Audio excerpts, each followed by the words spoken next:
नमस्कार प्रेक्षकांनो, आजच्या भागामध्ये आपण बघूया तर इथे शुभाने आता जाऊन सगळी परिस्थिती व्यवस्थित नायडा बिल्डरच्या इथे सांभाळून घेतलेली असते. पण प्रेक्षकांनो, जे काही इथे आता सीमाने केलेलं असतं ते खूपच जास्त लाजिरवाणी गोष्ट आहे. म्हणजे आपल्या सासू सासऱ्याच्या न कळत ती घर विकायला निघालेली असते आणि ते सुद्धा राहतं घर. सगळे लोक आनंदाने त्या घरामध्ये राहत असतात. कामाला गेल्यानंतर दमून खमून ज्या घरामध्ये येऊन विश्राम करत असतात आणि तेच घर ही सीमा विकायला निघालेली असते, ते सुद्धा सगळ्यांच्या नकळतपणे. पण ही गोष्ट आता शुभाला कळल्यामुळे शुभा ही परिस्थिती व्यवस्थित सांभाळून घेते. नाहीतर इथे सीमाची परिस्थिती आता जेलमध्ये जाण्या इतपत आलेली असते. त्यामुळे इथे आता शुभा सीमाला मंदिरामध्ये घेऊन येते आणि तिला म्हणत असते की सीमा, अगं तू काय करत होतीस, तुला तरी कळतंय का? तुझ्या एकटीच्या चुकीमुळे आता सगळ्या घरच्या लोकांना काय परिस्थितीमधून जावं लागलं असतं हे तुला कळतंय का? अगं तुझ्या एकटीची चूक सगळ्यांना भोगायला आली असती. अगं त्या नायडा बिल्डरने तुला जेलमध्ये टाकायची पूर्ण तयारी केली असती. जर तू जेलमध्ये गेली असतीस तर घरच्या लोकांच्या नजरेमध्ये तुझी काय किंमत उरली असती गं? घरच्या लोकांना सोड, तुझ्या नवऱ्याला काय उत्तर दिलं असतंस आणि नवऱ्याला तर उत्तर काय दिलं असतंस याचा विचार तू केलाही असशील. पण आपल्या छोट्या छकुलीचं काय? तिला तू काय उत्तर दिलं असतंस ते सांग. अगं सानू बिचारी, तिने तुला विचारलं असतं की मम्मा कुठे आहे आणि मम्मा जेलमध्ये आहे, तिला कळलं असतं तर काय केलं असतं त्या बिचारीने? काय तुझी किंमत उरली असती? तेव्हा इकडे शुभा म्हणत असते, सीमा तू नेहमी अशा चुका करत आली आहेस. अगं घर आमच्या नावावरती आहे आणि तू परस्पर आमचं हे घर विकायला निघाली होतीस, तुला काहीच कसं वाटलं नाही? तेव्हा शुभा म्हणते, बाद झालं, पण आता बाद झालं. तुझ्या खूप चुका मी पोटात घेतल्या, पण आता नाही. आता मंदिरामध्ये देवी समोर तू मला वचन द्यायचं आहेस. आताच्या आता सीमा वचन दे की तू राहतं घर आमची परवानगी घेतल्याशिवाय, म्हणजे परवानगीसुद्धा नाही, राहतं घर विकण्याचा विचारसुद्धा तुझ्या मनामध्ये येता कामा नये. आणि राहतं घर विकण्याची तुला तर परवानगी नाहीच आहे, पण तू पेपरला सुद्धा हात लावायचा नाही आहे. त्यानंतर प्रेक्षकांनो, इथे शुभा म्हणत असते की तू त्यांच्याकडून जे काही 10 लाख रुपये घेतलेस ना, हे व्याजासकट तू त्यांचे परत करायचे. स्वतः जे पैसे घेऊन तू उधळले होतेस ते. आणि शुभाने सीमाकडून हे वचन घेतलेलं असतं. सीमा म्हणते, ठीक आहे आई, मी तुम्हाला वचन देते, तुम्ही जसं म्हणताय मी तसंच करेन. त्यानंतर इथे दवंडे आलेले असतात आणि इथे गवंडे म्हणत असतात की सर, लहान तोंडी मोठा घास घेतोय, पण मला एक महत्त्वाची गोष्ट बोलायची आहे. तेव्हा नायडा म्हणत असतात की बोला ना, काय बोलायचं आहे? तेव्हा इथे गवंडे म्हणत असतात की सर, तुम्ही बरोबर बोलताय. ते पेपर घेताना माझी चूक झाली, मी चेक करून ते पेपर घ्यायला हवे होते सर. तुम्ही माझ्या थोबाडीतही मारलेत माझी चूक झाली म्हणून. पण आता इथे आयती संधी चालून आली होती ना, मग तुम्ही त्या मिसेस किल्लेदार यांच्याकडून त्यांचं घर का तुम्ही घेतलं नाहीत? कारण त्यांच्या सुनेने त्यांचं घर विकायला तर काढलंच होतं ना. उलट त्यांना तुम्ही चांगला कायद्याचा धाक दाखवून आणि त्यांना धमकी देऊन त्यांच्याकडून ते त्यांचं घर बळकावायला हवं होतं सर. मला तुमची ही गोष्ट अजिबात आवडलेली नाही आहे. म्हणजे मी तुमच्या जागी असतो ना, तर त्यांना धमकी देऊन त्यांच्या सुनेने जी चुकी केली होती ना, त्यामुळे त्यांना घरातून बाहेर मी काढलंच असतं. तेव्हा इकडे नायरा बिल्डर म्हणत असतात की गवंडे, म्हणूनच तुम्ही माझ्या जागी नाही आहात. अहो, तुम्हाला माहिती नाही का त्या बाईने काय सांगितलं आपल्याला? त्यांची दोन्ही घरं तिच्या नावावरती आणि तिच्या नवऱ्याच्या नावावरती आहेत. म्हणजे त्या दोन्ही घरांमधली एक वीटसुद्धा या सीमा किल्लेदार यांच्या नावावरती नाही आहे. मग आता गवंडे, तुम्ही मला सांगा, जे घर त्या बाईच्या नावावरतीच नाही आहे ते घर ती आपल्याला कशी काय विकू शकते? आपलं तर खरं तर चुकलं. आपण त्या सीमाच्या मागे न धावता खरी मालकीन म्हणजे त्या किल्लेदार मॅडमच्या मागे धावायला हवं होतं. त्यांच्याकडून आपण हे घर विकत घ्यायला हवं होतं, असं इकडे नायडा बिल्डर गवंडेंना सांगतात आणि म्हणतात, म्हणून तुम्ही माझ्या जागी नाही आहात, कारण तुम्हाला या बिझनेसमधले सगळेच डावपेच कळत नाही. ती बाई म्हणाली की त्यांची 2 घरं तिच्या नावावरती आहेत आणि तिच्या नवऱ्याच्या. दुसरं घर कुठलं आहे ते लवकरात लवकर शोधून काढा. त्या घराचा ॲड्रेस मला मिळाला पाहिजे. त्यानंतरला इथे आता काका आलेले असतात. यशवंत काका म्हणतात, शुभा, सीमा, अरे तुम्ही दोघीजणी इथे काय करताय? तेव्हा शुभा आणि सीमा दोघीजणी एकमेकींकडून जे वचन घेत असतात ते हात बाजूला करतात. तेव्हा इकडे यशवंत काका म्हणतात, अगं शुभा, तू इथे काय करतेस? तेव्हा इकडे शुभा म्हणते, अहो असं काय करताय? मी तर सांगून आले होते ना स्वीटीला की मी इथे आली आहे म्हणून, मंदिरामध्ये मला आज यायचंच होतं. तेव्हा इथे काका म्हणतात, ठीक आहे, तू मंदिरामध्ये आली आहेस गं. आणि आपली सीमा, तू ऑफिसला नाही गेलीस का? तू ऑफिसला जायला हवं होतं, अगं वेळ झालाय ना.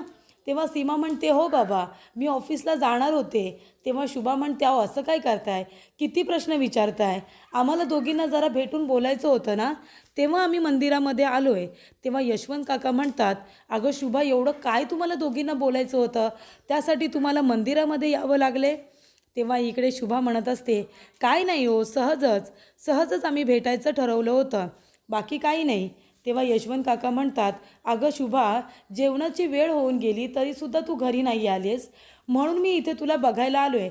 बरं, तुझं झालं असेल तर आपण आता निघूया का? तेव्हा इकडे शुभा म्हणत असते, हो निघूया ना. तेव्हा यशवंत काका म्हणतात, आधी एका प्रश्नाचं उत्तर दे, तू इथून आता काय बोलत होतीस गं सीमाबरोबर, आणि तिच्याकडून कसलं वचन घेतलंस? बघितलं ना, काय एवढं महत्त्वाचं वचन घेतलंस? तेव्हा शुभा म्हणते, काही नाही हो, म्हणजे मागच्या वेळेला नाही का, ते बिल्डरची माणसं आली होती माप वगैरे घ्यायला, आणि आपल्या सीमाच्या मनामध्ये विचार आलेला की आपण घर विकूया म्हणून. ते तिला म्हणाले की आता बास झालं, बास, आता पुन्हा घर विकायची गोष्ट करायची नाही, आणि घर विकण्यासाठी प्रयत्न देखील करायचे नाही, मनामध्ये तो विचारच आणायचा नाही, असं मी तिला सांगितलं आहे, बाकी काही नाही. तेव्हा इथे आता यशवंत काकांना कळलेलं असतं की शुभा जरी स्पष्टपणे माझ्याशी बोलत नसली तरीसुद्धा या गोष्टीवरून तिने काहीतरी महत्त्वाचं हिला समजावलेलं आहे. तेव्हा इथे आता शुभाने सीमाकडून वचन घेतलेलं असतं की घर विकण्याचा विचार तुझ्या मनामध्ये येता कामा नये, आणि जे 10 लाख रुपये घेऊन तू उधळलेस ना, ते सुद्धा नायडाला परत करून टाकायचे, हे वचन तिने आता देवीआईसमोर घेतलेलं असतं. तेव्हा इकडे आता शुभा म्हणत असते, अहो आता एवढे मंदिरामध्ये तुम्ही आलात ना, जा ना देवी आईचं दर्शन घ्या, आमचं झालं आहे, तुम्ही घ्या बरं, आम्ही जरा थांबतो इथे. तेव्हा इथे आता काका दर्शन घ्यायला जात असतात. तेवढ्यातच इथे शुभा सीमाचा हात पकडते, तिला एका बाजूला घेऊन येते आणि म्हणत असते की हे बघ, मी यांना आता काही सांगितलेलं नाही आहे आणि नंतरही काही नाही सांगणार, कारण उगाच त्यांना या गोष्टीचं टेन्शन नको आणि घरातल्या लोकांना काही कळणार नाही याची काळजी तू घे. पण आता जे वचन तुम्हाला देवी आईच्या समोर दिलेस ना सीमा, ते लक्षात ठेव आणि पुन्हा अशी चूक करू नकोस, कारण चुका तू करतेस ग, पण त्याचे परिणाम आम्हाला सगळ्यांना भोगावे लागतात.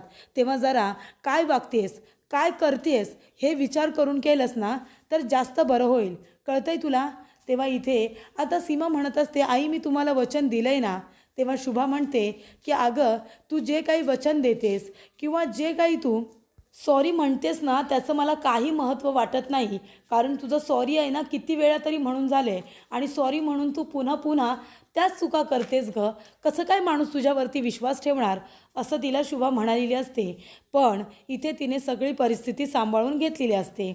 त्याचबरोबर प्रेक्षकांनो, इथे आता आपल्या समीरचा जो बॉस आहे त्याने त्याला नोकरीवरून काढून टाकलेलं असतं. समीर इतकी रिक्वेस्ट करतो तरीसुद्धा बॉस काही ऐकायला तयार नसतो. त्यानंतर प्रेक्षकांनो, इथे आता समीर बागेमध्ये बसलेला असताना तिथे वॉचमन येतात आणि सगळ्यांना म्हणतात की आता इथून जा, बाग बंद करायची वेळ आलेली आहे. तेव्हा इकडे सगळ्यांना उठवल्यानंतर इथे वॉचमन येतात आणि समीरला म्हणतात की साहेब चला, आता बाग बंद करायची वेळ आली, तुम्ही पण जा.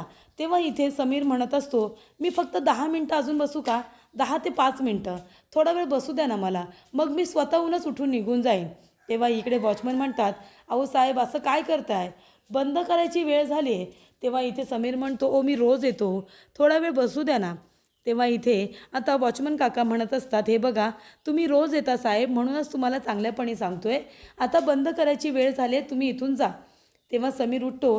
बिचारा समीर खूपच जास्त, तो आता नोकरीमुळे टेन्शनमध्ये असल्यामुळे त्याला इथे आता कुणी काही बोललं तरी भीती वाटत असते. वॉचमन जरा जोरात बोलतो तसा समीर लगेचच आपली बॅग घेऊन निघून तिथून बाहेर येतो. तर समोरच तिथे माधव काका आलेले असतात. तेव्हा समीर म्हणतो, माधव काका तुम्ही इथे? तेव्हा माधव काका म्हणतात, अरे तू इथे काय करतोयस, तू ऑफिसमधून आलास का? तेव्हा समीर म्हणतो, हां मी ऑफिसमधून आलो आहे. आणि इथे माधव काका म्हणतात, पण तुझं ऑफिस तर पलीकडे आहे ना, तिकडे वेस्टला.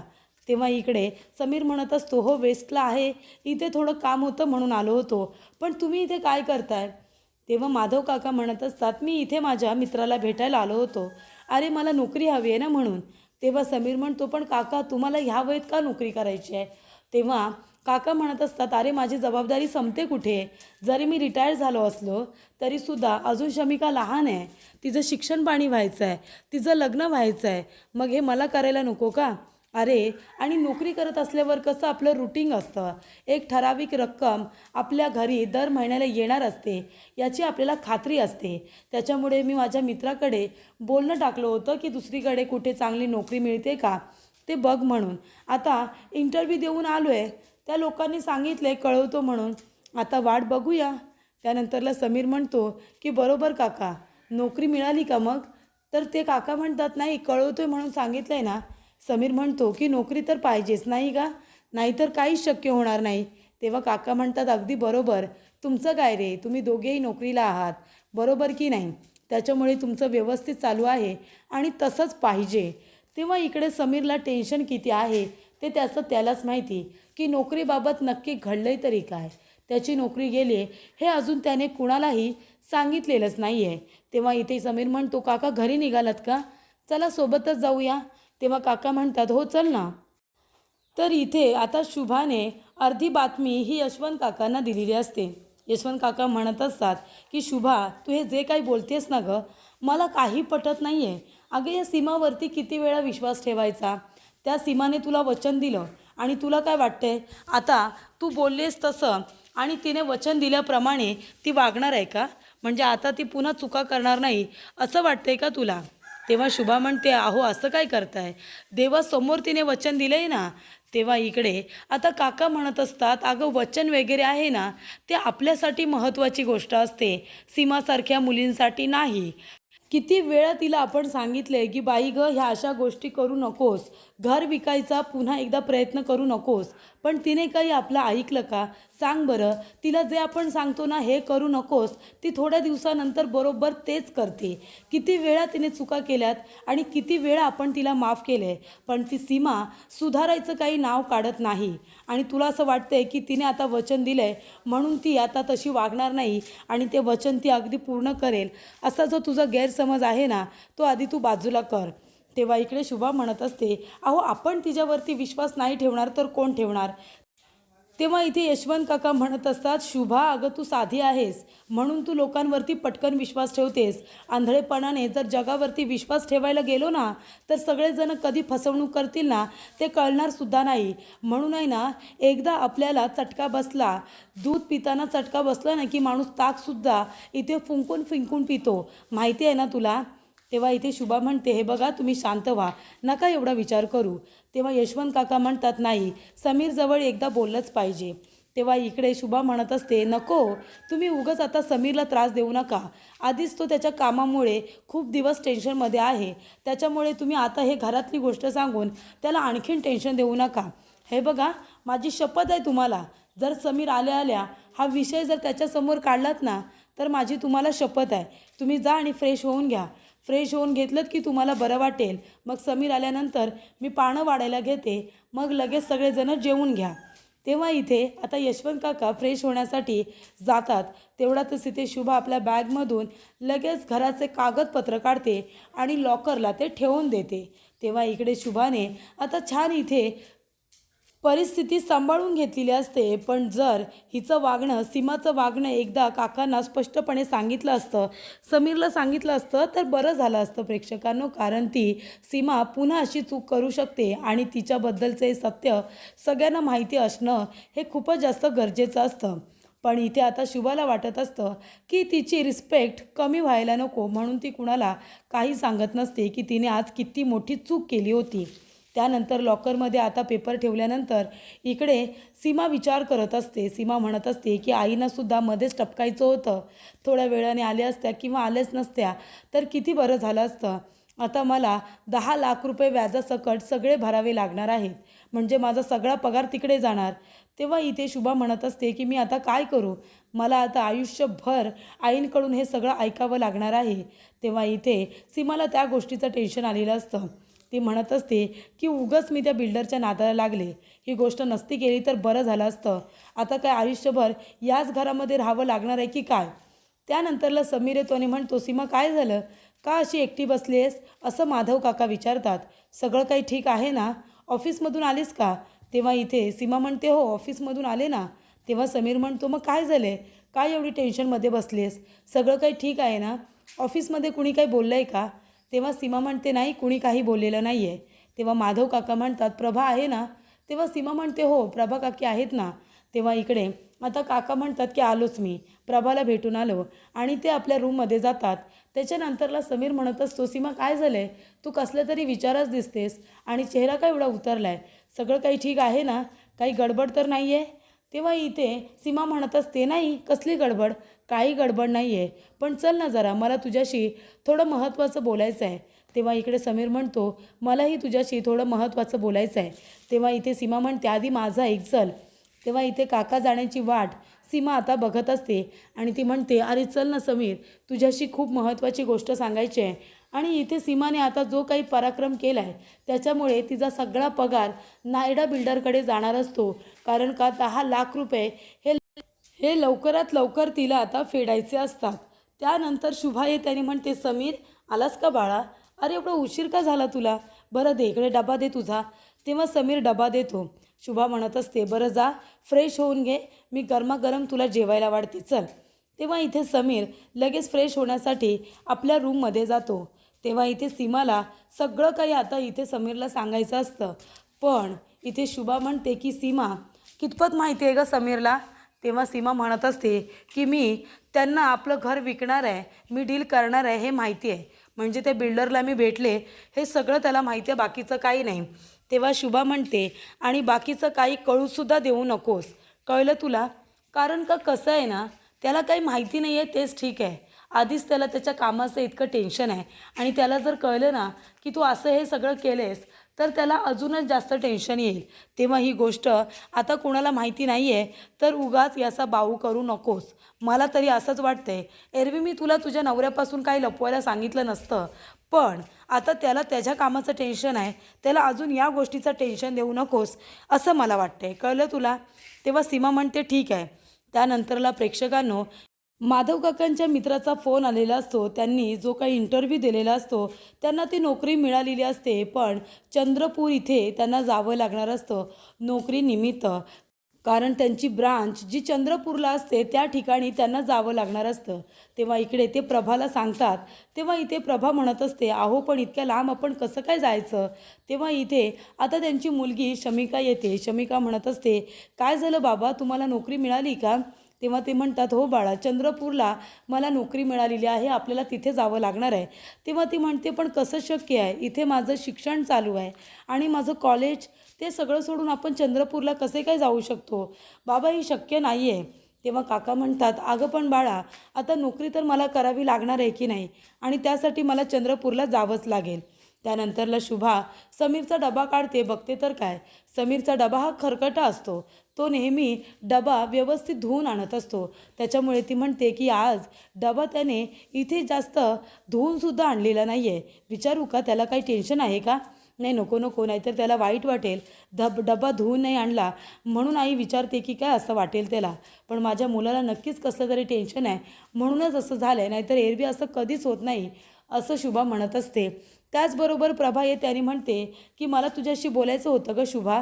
तेव्हा इथे शुभा म्हणत असते हां बोल ना, कसं बोलू याचाच विचार करते. शुभा म्हणते अगं ताई तू माझी मोठी बहीण आहेस आणि लहान बहिणीजवळ बोलताना बहिणीला विचार करावा लागतो का? संकोच करू नकोस, जे काही असेल ना मनामध्ये ते बोल. तेव्हा इथे आता चंद्रपूरला नोकरी मिळाल्यामुळे आता या दोघांना जावं लागणार असतं, पण इथे शमिकाचं कॉलेज असल्यामुळे तिची जबाबदारी कोण घेणार असा प्रश्न तिला पडलेला असतो.